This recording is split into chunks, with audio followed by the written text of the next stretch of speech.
Saúdos, como están? O Grupo Correo Gallego ofrecelles hoxe un novo encontro dentro da serie Diálogos pro século XXI entre o reitor que impulsou a modernización da Universidade de Santiago de Compostela no último treito do século XX, o físico Carlos Pajares, e o actual responsable da 5 veces centenaria institución, o matemático Juan Viaño.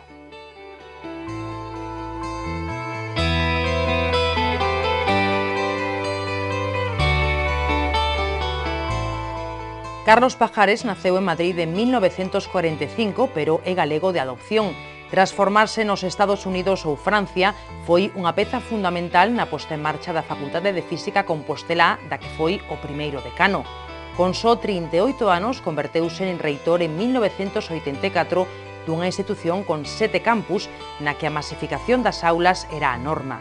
Neste contexto, impulsou o proceso de segregación que culminou no curso 1989-1990 con nacemento das universidades da Coruña e de Vigo. No eido científico, o profesor Pajares dedícase á física teórica e goza dun prestixio internacional que lle valeu o nomeamento en 2008 de delegado científico de España no Laboratorio Europeo de Física de Partículas. Juan Viaño segue a ser veciño de Boqueixón, onde naceu en 1955, pero a Universidade de Santiago é o seu outro fogar. No terreo científico, o catedrático de Matemática Aplicada e especialista en modelización matemática en problemas de biomecánica, ten dirixido máis de 20 proxectos, 6 deles internacionais. Pero Viaño ten tamén unha dilatada experiencia como xestor universitario. Dirixía o seu departamento no momento da segregación, foi decano da súa facultade de 2001 a 2009 e vicerreitor de profesorado de 2009 a 2010 e dende xuño de 2014 é o máximo responsable da USC.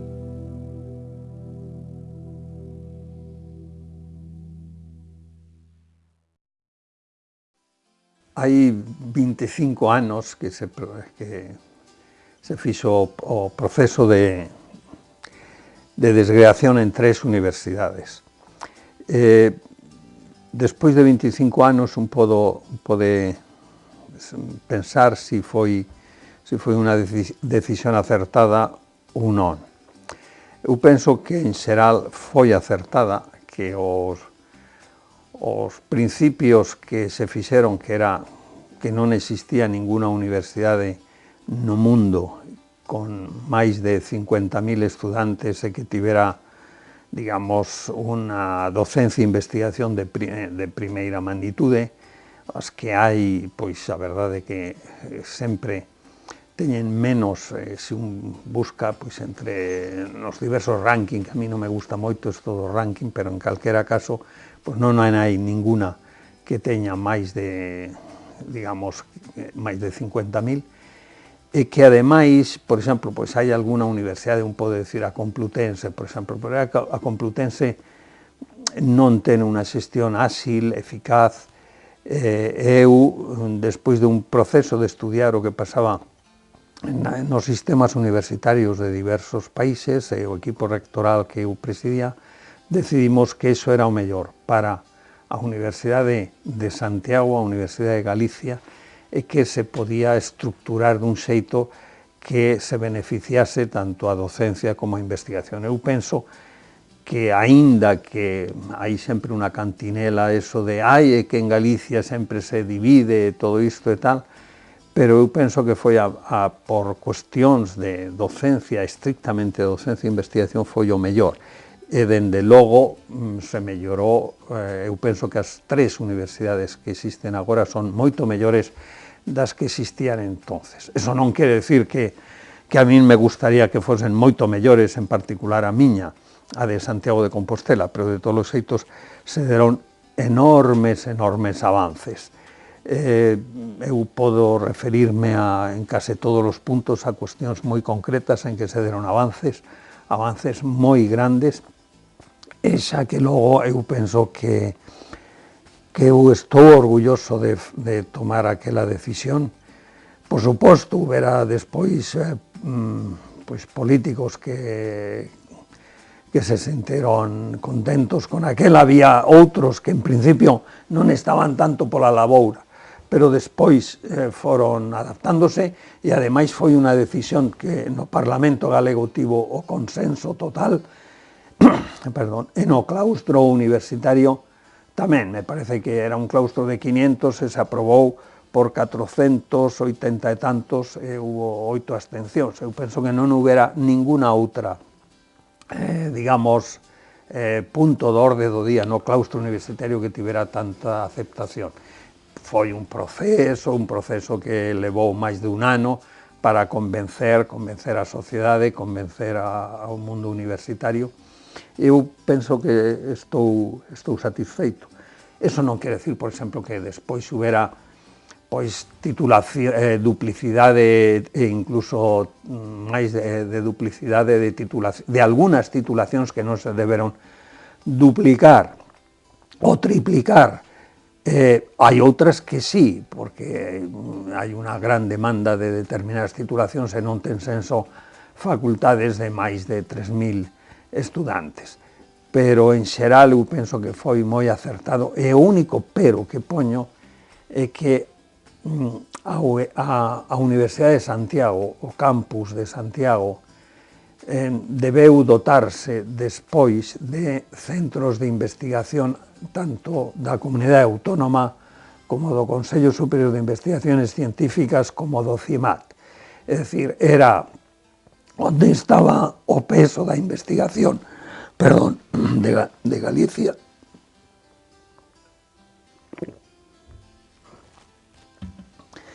E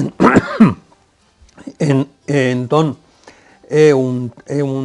digamos, se debería de haber apoiado, ademais era en un momento que a investigación estaba tirando para arriba e era onde estaban os mellores alicerces da investigación en Galicia, igual que agora mesmo é outro punto que hai que reforzar moito.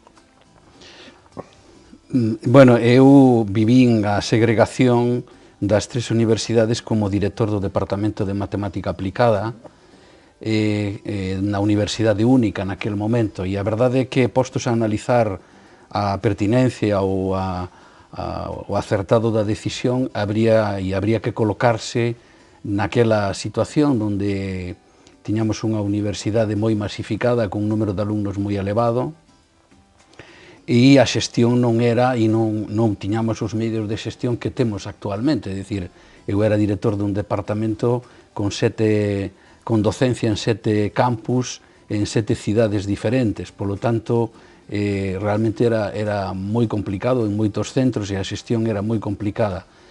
Eu creo que a decisión naquel momento foi pertinente, creo que a unanimidade que se tivo nos órganos universitarios e nos órganos políticos así o amosa, porque naquel momento verdadeiramente se veía como unha solución. Certamente sempre hai, e analizado 25 anos despois, sempre pode haber algunha cuestión que se pode poñer en riba da mesa e se en algunhas cousas perdemos ou se agora a volta de 25 anos podemos pensar se non se perdeu porque é verdade que algúns pactos que existiron con esa segregación pois non evolucionaron na maneira correcta. Certamente pois houve duplicidades de titulacións ao mellor pouco xustificadas, aínda que certamente a duplicidade de titulacións tampouco se pode negar de plano ou por sistema. Eu creo que hai demandas e hai justificación para ter titulacións duplicadas ou triplicadas e realmente pois a sociedade o demanda e así e a empregabilidade o xustifica. Por lo tanto, nese sentido, tampouco eso...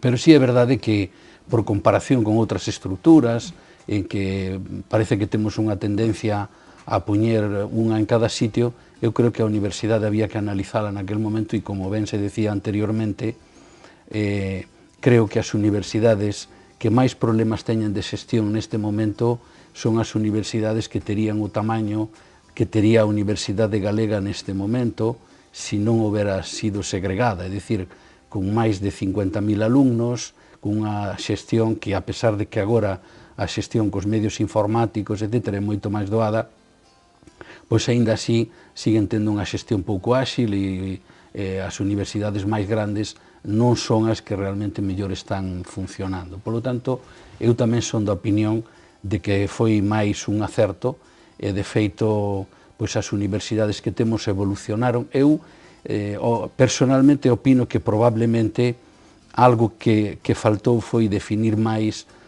dunha maneira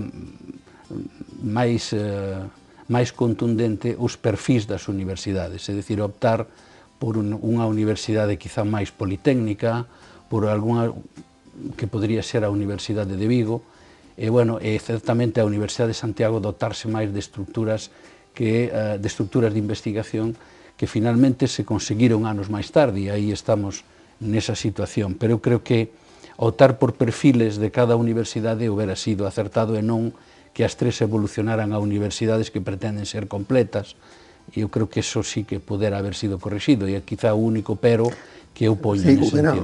Nese senso hubo unha especie de mapa de titulacións en que se especificaba o perfil máis tecnolóxico da de Vigo, do perfil máis da construcción con que agrupaba pois arquitectura técnica, Caminos, o futuro Caminos, de Coruña.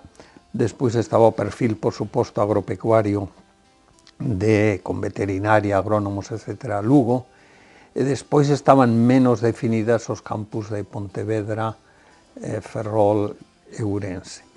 En calquera caso, en Pontevedra se puso Bellas Artes para iniciar algo, digamos, relacionado co mundo artístico.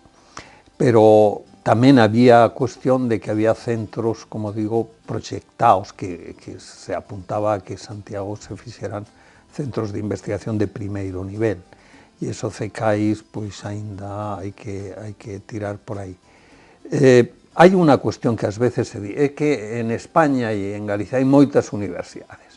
Eu sempre, hai unha norma, que pregunto, mire, e en Europa, como está isto? En Europa, pues, me refiro a Francia, Alemania, Inglaterra, Holanda, pois máis ou menos a media que hai é, digamos, cada 800.000 habitantes hai unha universidade. Claro. Entón, mire, pois, España pois daría 50 e tantos, Galicia daría 3, somos 2.700.000, entón, pois, mire, xa que logo estamos en parámetros europeos, xa que logo por aí. Outra cousa é en titulacións, que habría que ver exactamente, pois, por exemplo, pois cantas titulacións hai en Europa, por exemplo, de inxenerías, cantas de ciencias experimentais, cantas de ciencias da saúde, cantas de ciencias sociais e cantas de humanidades, e tamén ca diferencia, porque non se pode decir ciencias sociais hai de moito, agrupa moitas cousas, e aí sí que hai disfuncións comparadas con Europa, e hai algunhas que son fortes, pero bueno, pero ese é outro tema, que hai que afinar moito máis. Sí, efectivamente, eu creo que aí o profesor Pajares ten razón. Eu creo que a media das universidades, polo menos das universidades públicas, ven a ser eso. Certamente en España, despois habría que contar as privadas que, por certo, naceron todas nos últimos, o sea, a maior parte nos últimos 15 anos, ningunha pública, non? O que pasa que, por exemplo, aí eu estou un pouco decepcionado, porque ao principio nas privadas había algunhas ou menos que querían ter unha, digamos, unha vocación al menos algo investigadora. E agora a verdade é que quita alguna titulación da Universidade Privada de Navarra e alguna de comillas, e o resto eu penso que non falto a verdade, pois a verdade é que son extensiones de academias, claro, as privadas. Eu penso que non falto a verdade al decir eso. Entón, bueno, pois, CECAIs dan un servicio, pero un servicio moi limitado. E hai un aspecto que últimamente, e aos que neste momento pois estamos xestionando, se nos pregunta con certa frecuencia, non? Que despois da segregación, agora mesmo as universidades están a colaborar en moitos aspectos relacionados coa xestión. De feito, temos o Consorcio para a Xestión Universitaria, temos másteres interuniversitarios varios, entonces como que digamos, as críticas o toman como unha mostra de arrepentimento da segregación porque parece unha volta atrás, pero verdadeiramente hai que analizalo dende o punto de vista da facilidade que supón agora ter un máster interuniversitario que non existía fai 25 anos baixo ningún concepto, é dicir, nin existían as vías de comunicación, nin existía a posibilidade de impartir un máster online e de impartir un máster dende calquera cidade para as outras todas, non? Cousa que é o que facilita que agora existan títulos compartidos nese sentido, non? Por lo tanto, creo que iso tamén convén situalo nese punto para non caer en tentacións de decir, bueno, digamos, se está volvendo atrás. Non se está volvendo atrás, se está evolucionando no sentido que permite as actuais tecnoloxías, non?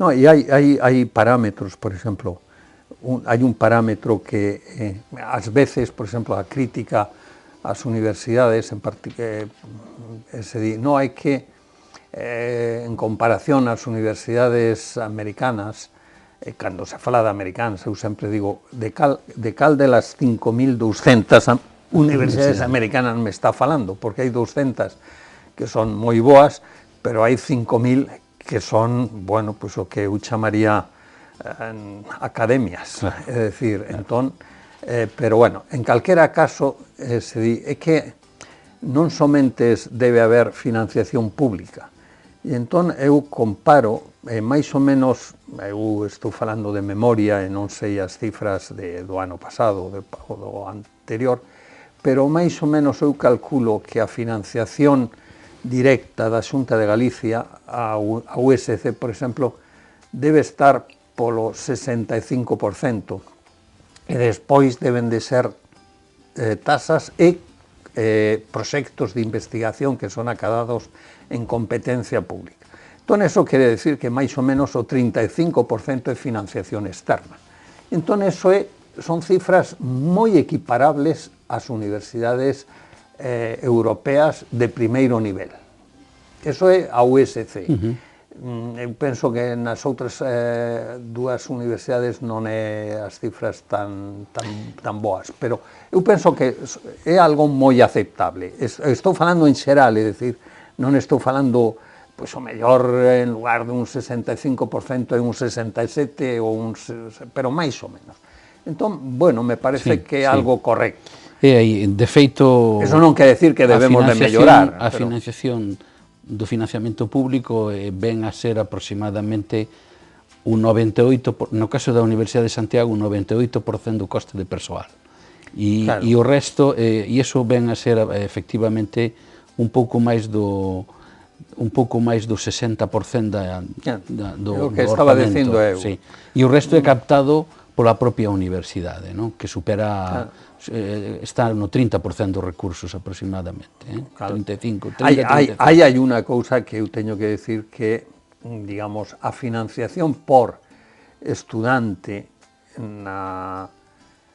digamos, no ensino superior en Galicia resulta que prácticamente é máis ou menos igual, cecais un poquinho menos que a financiación por estudiante das etapas previas da universidade, o cal é, digamos, non se entende, é dicir, a financiación por estudiante na universidade, no ensino superior, estou falando, é menor, eu penso que é un poquinho menor, pero pode ser igual que a financiación, digamos, das etapas previas á universidade. Un suma todo o presuposto, divide polo número de estudantes e lle dá unha cifra e un di, eso, é claro, e despois cando se di, no, é que se congelan as tasas universitarias, que toda a xente se pon contenta, eu tamén, eu penso que está moi ben, pero claro, eso debe de vir acompañado con decir, o que se deixa de recibir de tasas se aumenta en transferencia ás universidades. Por suposto, como membro da comunidade,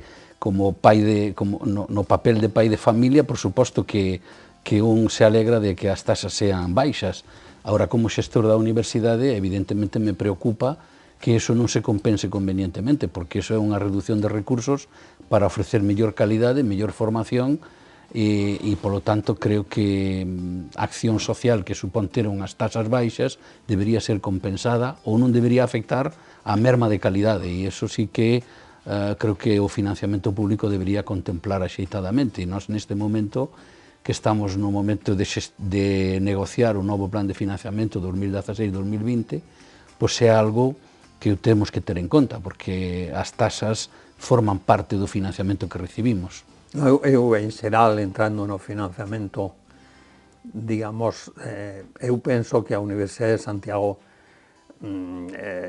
necesita mellorar o financiamento, e non estou dicindo simplemente que hai que chorar, senón simplemente aplicar uns criterios de competitividade que estén ben, é dicir, non se pode decir, mire, a investigación, por exemplo, un criterio que un día, eso está moi ben, que se teña en conta os proxectos acadados por cada universidade e as publicacións. Pero claro, si se normaliza polo número de doctores, en lugar de polo número de profesores, entón unha universidade que teña moi poquiños doctores, pois entón acada o maior parte do presuposto, o cal é unha aberración. Entón, ese é un criterio, por exemplo. Pero como se... Sí, ese é un criterio que se estuvo utilizando no plan de financiamento 2010-2015 que a nós nos penalizou terriblemente, non? Porque verdadeiramente a universidade máis grande, con máis doutores, estaba sendo penalizada precisamente por eso, non? Eu creo que eso efectivamente hai que telo en conta, porque e a veces eu creo que se exaxera un pouco, e sobre todo hacia a Universidade de Santiago, no sentido de que bueno, é que a Universidade de Santiago é unha estrutura cara polo seu patrimonio histórico, polos edificios antigos, pola maior idade do seu profesorado, temos unha idade media de 53 anos de profesorado, e polo tanto, claro, lóxicamente se resinte, ademais fixo unhas inversións importantes no 2005 ou 2006, que supuxeron un salto cualitativo na investigación, e entonces se nos dice que efectivamente choramos moito por eso. Eu creo que eso é un discurso que temos que eliminar. Nós non choramos en absoluto. Eu creo que a nosa estructura é moi productiva e aí están os datos para verificalo. Nós temos unha porcentaxe de productividade científica que é o 61% do sistema universitario galego, nós producimos o 42% dos egresados, nós temos o 51% do profesorado cualificado e, polo tanto, esos datos de patentes, claro. E, polo tanto, a mitade das patentes. Nós o que queremos é que se nos mire, por eso non polos 500 anos de antigüedade, nin polo patrimonio histórico, non, simplemente polo que somos capaces de producir. E en ese sentido, intentamos que no novo plan de financiamento se nos mire por esos resultados.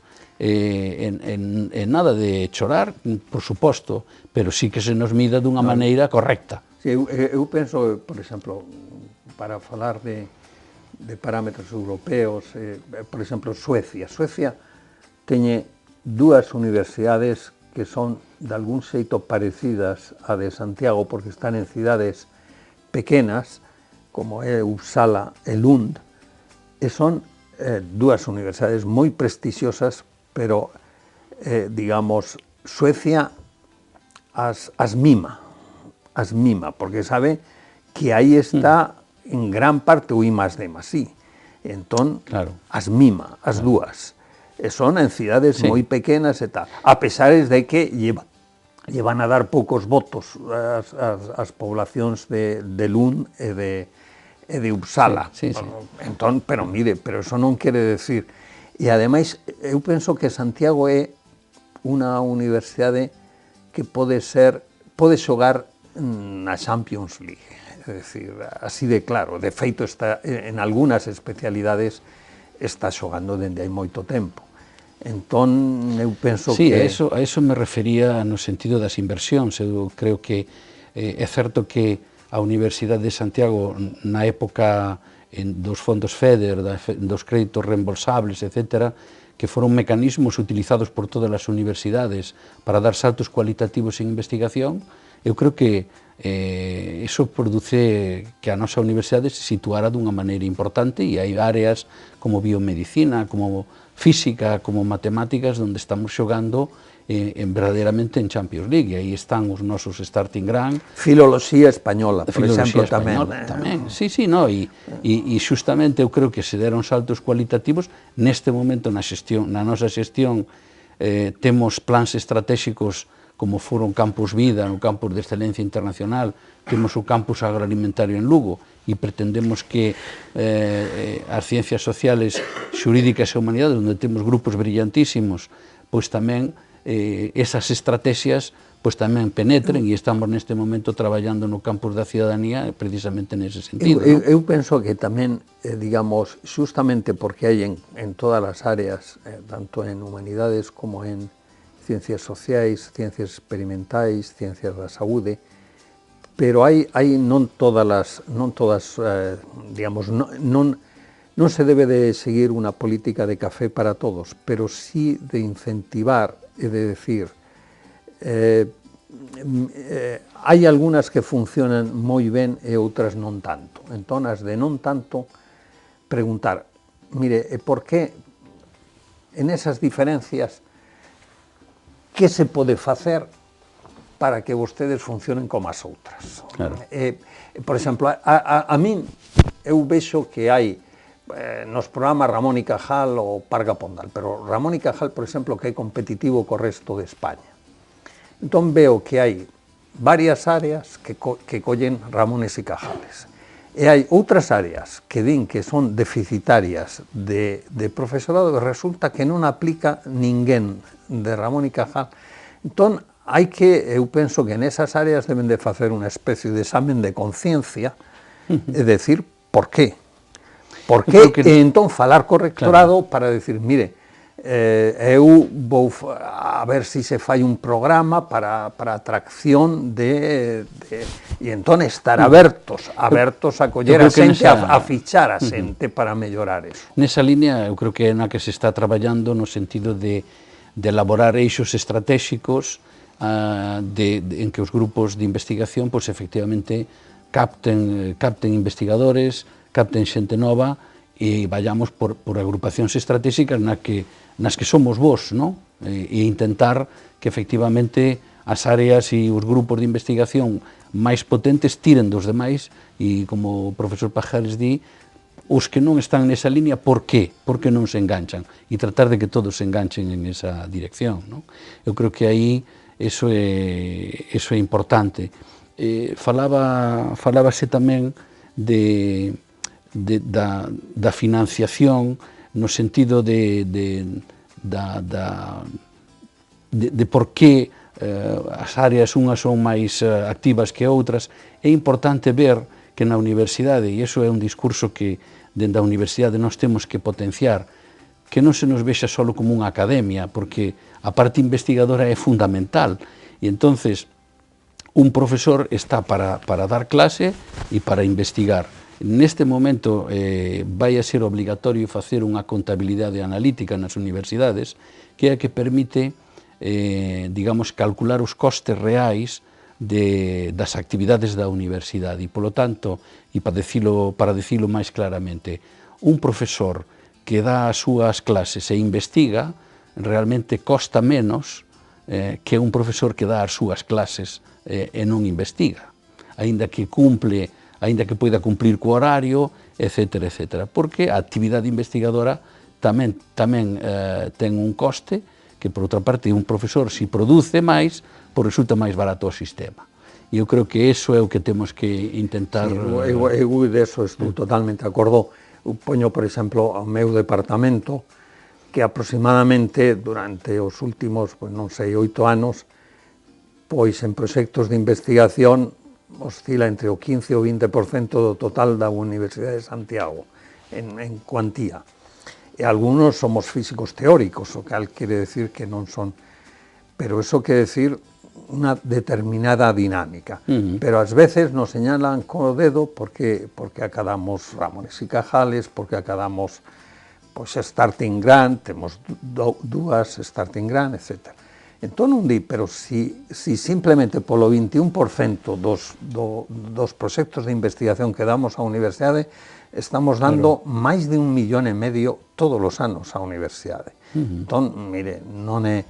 pero esa cuestión de entrar no dinamismo, digamos, da USC, pois eso eu penso que é moi importante. E hai cuestións, por exemplo, para min, nós temos unha norma, e que ninguén pode ser profesor no noso departamento que non estivera polo mínimo 3 anos fora.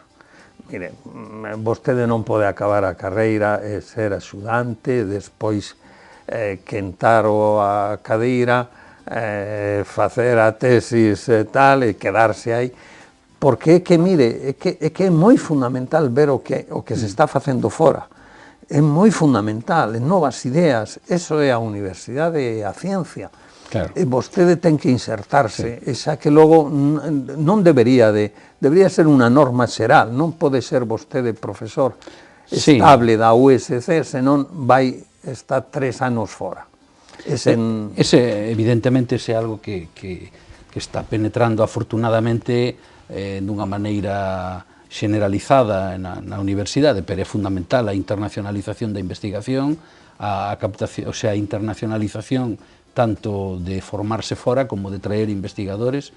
Eu creo que é unha estrategia que neste momento está fora de dúbida, que produce uns resultados magníficos, e nese sentido nós, por exemplo, estamos a facer unha aposta moi forte nese sentido de atraer estudantes internacionais, que por outra parte virá moi ben para tratar de aliviar o que se prevé que sea unha baixada importante de alumnos nos vindeiros anos, atraer alumnos internacionais de Latinoamérica, do resto de países do leste, de Asia, onde hai mercados importantes. Hai estudios de que din de que vai a baixar, non hai estabilización? Non, eu creo que probablemente haxa unha baixa importante por razóns demográficas, esencialmente.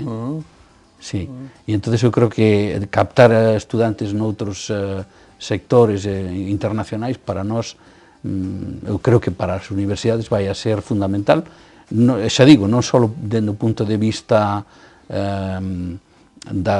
da mobilidade, que sempre é fundamental, sino tamén dende o punto de vista económico e de captación de recursos, verdad? Nese sentido é moi importante a internacionalización, e nós estamos facendo apostas grandes nese sentido, non? Pero, e como estrategia tamén de que os nosos grupos, os nosos profesores se agrupen estratégicamente nas líneas onde poden brillar, donde teñan contactos internacionais ante todo tipo, independentemente das áreas, eu creo que é algo que neste momento está fora de dúbida, e afortunadamente na nosa universidade ese principio está moi establecido. Eso penso que é moi interesante. Hai ás veces dentro da universidade que eu penso que hai moita xente, bueno, a maior parte que ten unha dedicación, eu vexo non en todos os departamentos, pero en moitos, que incluso un vai os sábados pola mañáns e se atopa xente traballando, os sábados pola tarde incluso, pero, sen embargo, hai críticas respecto a dedicación a tempo completo que, bueno, agora está de actualidade porque hubiera dous políticos, Monedero e Errejón, por exemplo, que obviamente se saltaron o de tempo completo de unha maneira indecente. Pero a cuestión é que na USC eu vexo que unha minoría, pero que tamén hai casos desos.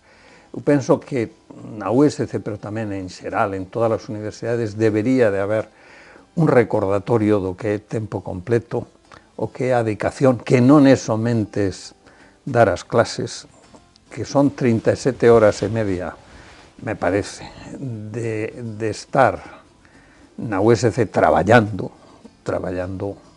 se xa preparando as clases, se xa recibindo os alumnos e se xa facendo investigación.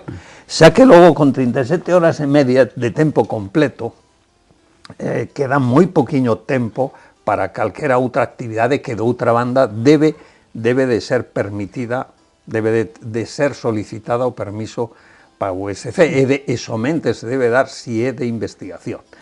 Entón, eso que é clarísimo, eu vexo que... Eu creo que nestas ocasións, como agora que temos a oportunidade de mencionalo, creo que é moi importante que a sociedade toda sepa que efectivamente na universidade todos temos a obriga de traballar a xornada completa, o sea, 37 horas e media como funcionarios, e, polo tanto, isto é o que temos que facer, incluídos os días de vacacións do alumnado, os días, polo tanto, eses días tamén o profesorado debe de estar no seu posto de traballo. Outra cuestión é que todas as universidades do mundo pois contemplan unha certa flexibilidade horaria pola tipoloxía de traballo, pola propia natureza do traballo intelectual, do traballo científico, pois si se permite unha certa flexibilidade horaria, pero iso non significa que efectivamente non todos tiñamos esa obriga e, polo tanto, as persoas que non o fan, pois non están cumprindo ca súa obriga. E iso é importante que se sepa porque a sociedade a veces pon en dúbida e incluso nos tacha de privilexiados porque lle parece que nós só vimos a dar as clases e non temos máis obrigas que esas.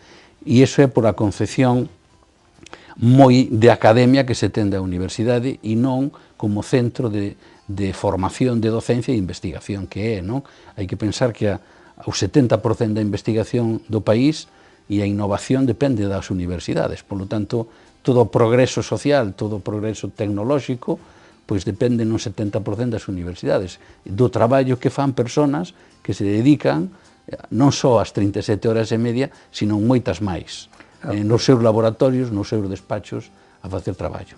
Claro, pero o que pasa é que ás veces, justamente toda esa xente que poden ser o 90 ou máis do 90%, que fan ese traballo e tal, e despois hai un 10% que utiliza a universidade nese senso, é dicir, que están ou ben traballando ou ben facendo outras actividades como informes xurídicos ou como tal, e que resulta que un di, pero como pode ser? Eu penso que neso se debería, eu me lembro que na miña etapa é algo moi doloroso, pero eu tive que facer 18 expedientes respecto de eso. Entón, eu penso que Cecais agora, bueno, pois hai que lembrar de que eso é fundamental, é dicir, porque senón é a utilización... Sí, aparte que a mala utilización dos recursos públicos, é evidente, e eu creo que eso é fundamental, e é certo que esa pequena porcentaxe que non cumpre, ou que se ausenta sin permiso, porque evidentemente os profesores teñen os seus permisos por investigación, mesmo por asuntos propios, pero se iso non é así, e a calquera hora se pode ver a un profesor en calquera sitio, pois sin esos permisos debidos, evidentemente destruen toda esa imaxe e que eu creo que nos merecemos, non? Estou totalmente e eu creo que aí, claro, os mecanismos certamente, pois, esa flexibilidade, hai que compatibilizar esa flexibilidade horaria que pola propia natureza do traballo, hai que pensar que cando un profesor está na súa casa correxindo centos de exámenes dos alumnos tamén está traballando, verdad? Pero esa flexibilidade hai que tamén, digamos, compensala con cumprimento estricto das nosas obrigas, eso está claro. Eso, a internacionalización, perdón, que eu penso que eso é moi importante. E xa na nosa universidade, afortunadamente, en determinadas áreas hai varios estudantes e tamén hai postdoc. Eu sei de áreas que hai o 30%, por suposto, que se utiliza en todos os seminarios, etc., pois se ten que falar no inglés, de xeito natural, de moito tempo.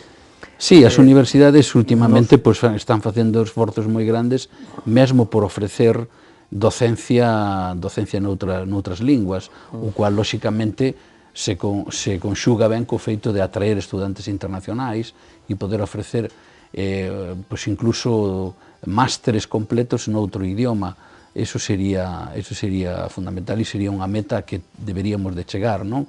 Cada vez é máis necesario. Eu creo que deberíamos incluso tender a que a nosa propia selección de profesorado exixira fora moito máis exixente nas linguas estranxeiras e na posibilidade de ou nese currículum internacional previo a entrar a formar parte do profesorado ordinario. Creo que a exixencia de mobilidade, de coñecer outros países, de estar en contacto con outros grupos de investigación, de coñecer a docencia noutros países, creo que sería fundamental. Eu miro, por exemplo... E afortunadamente, cada vez son máis e xa non se concibe que iso non sexa así. Eu, por exemplo, no noso departamento, dende hai tempo, pois non sei, agora mesmo, pois temos...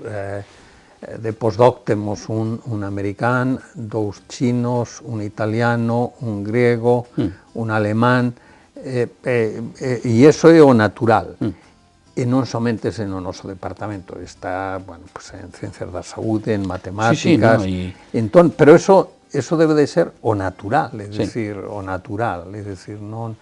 Eu penso que na universidade de aí, de aquí a 25 anos, deberíamos de...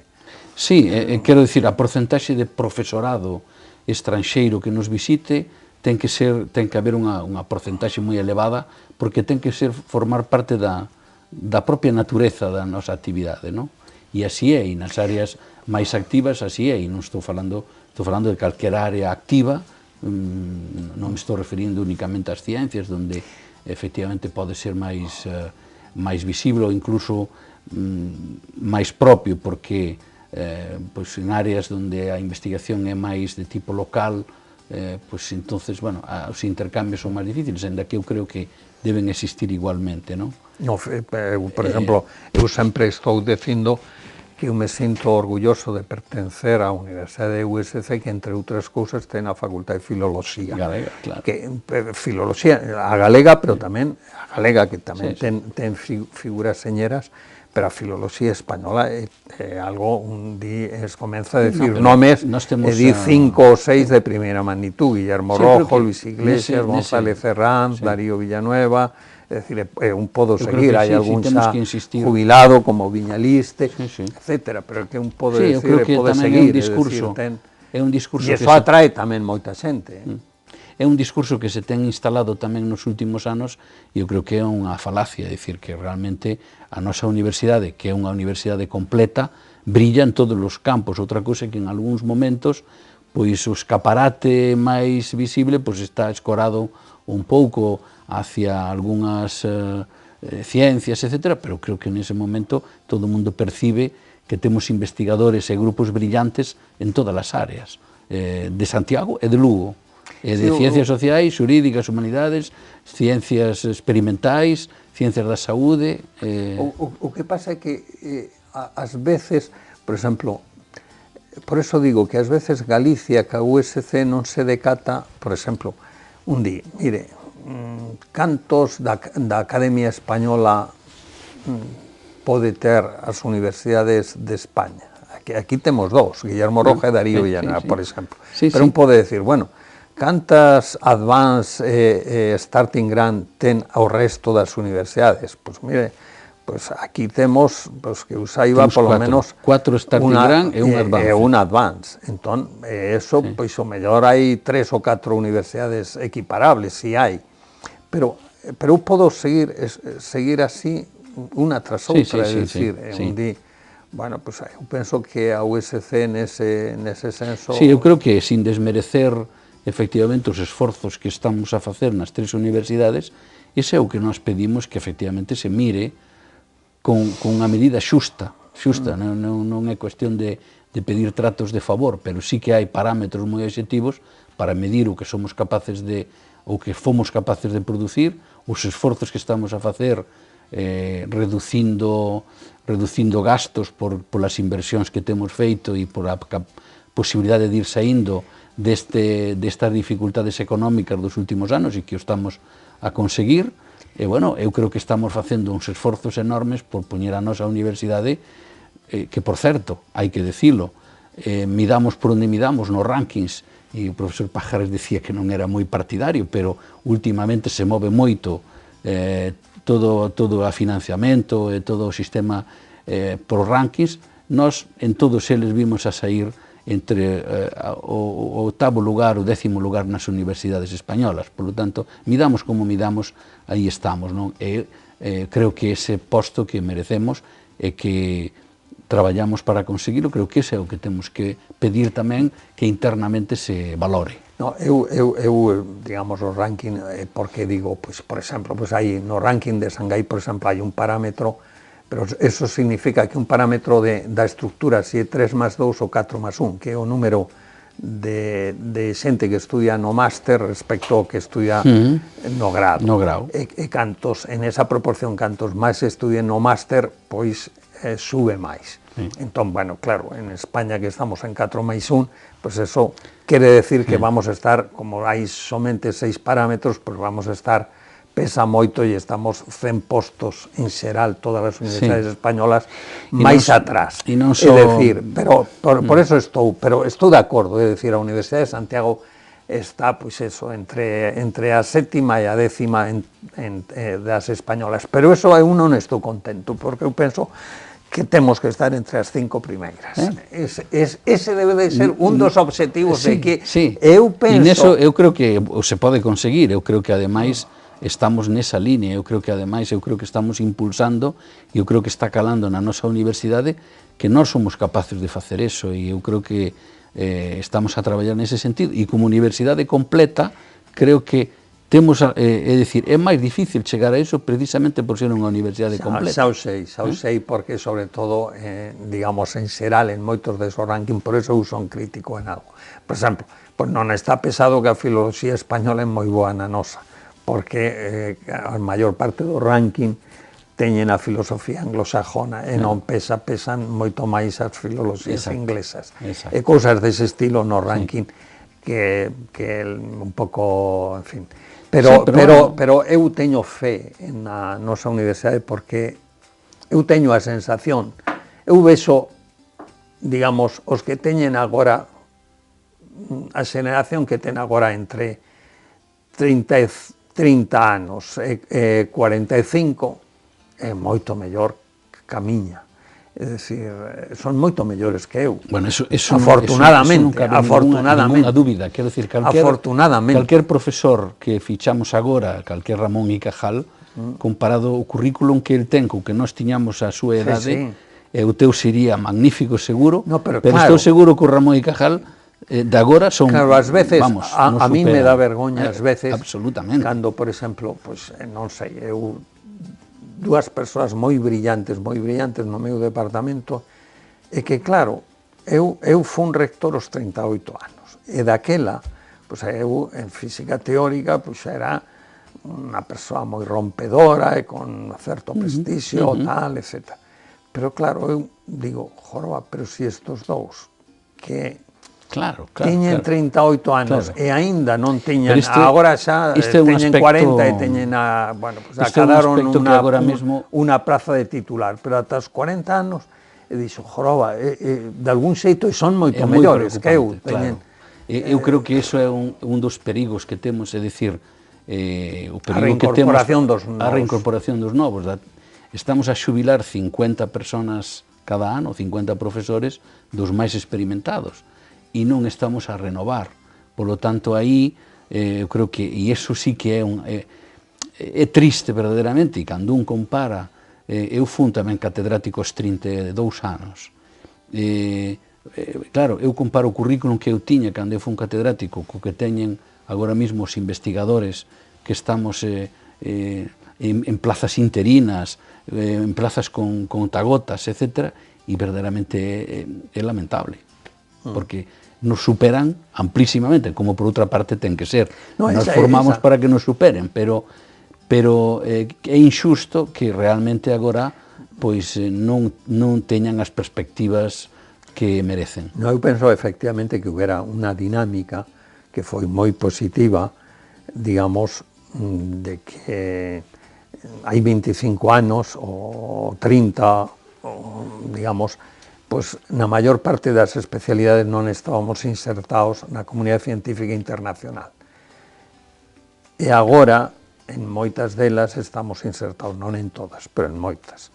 E iso creou unha dinámica, pero tamén, claro, bueno, e os novos, estou de acordo que non, que mire, as plantillas non se van a ampliar sempre indefinidamente, pero vostede ten que dar unha saída, non a todos, porque hai tal, pero sí a xente moi boa, que son razoables, e que Claro. E iso non se pode estar xubilando E aparte que se non se introduce sabia nova, esta universidade, que por outra parte ten a plantilla máis embellecida, porque xustamente o proceso de segregación tamén contribuiu a eso, pois podería entrar nun proceso de letargo onde esta capacidade e esta situación que temos e que conseguimos co esforzo dos últimos anos, pois se pode ver completamente languidecida e desapareza.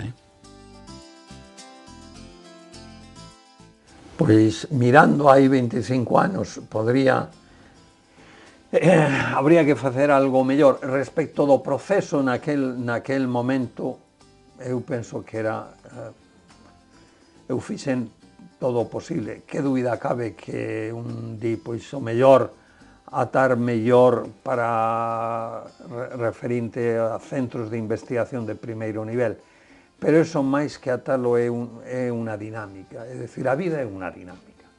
A vida eu son moi vital, eu penso que hai que agradecer todos os procesos vitais e entón un pode decir, mire, unha das cousas é que un non pode planificar todo, nin moito menos. Ademais é contraproducente. Un debe de facer unha certa planificación razoable e despois deixar a outros que baixan a evolución, que esa é a vida. É dicir, vostede non pode decir aos fillos, mira, vas facer isto e isto e isto, non. É dicir, nin debes de proxectar ti mesmo o que ti queres para o fillo, non. O debes de deixar el mesmo. Pois o mesmo pasa cas institucións. A USC é unha institución viva, xa que logo debe de facer o seu camiño. O camiño se fai o andar. Creo que efectivamente a universidade ten un gran futuro e eu creo que a estrutura, a dinámica que ten a nosa universidade, a experiencia acumulada e as estruturas que foi capaz de crear, eu creo que están en disposición de que a nosa universidade pois siga tendo un futuro cunhas grandes expectativas. Só poño un pero, e que además nos últimos discursos así o fixen patente, é imprescindible que sigamos metendo xente nova no sistema, senón efectivamente non o teremos. Pero si esa premisa se cumple, de poder captar profesorado e investigadores novos, o futuro da nosa universidade está garantido e ademais con brillantez.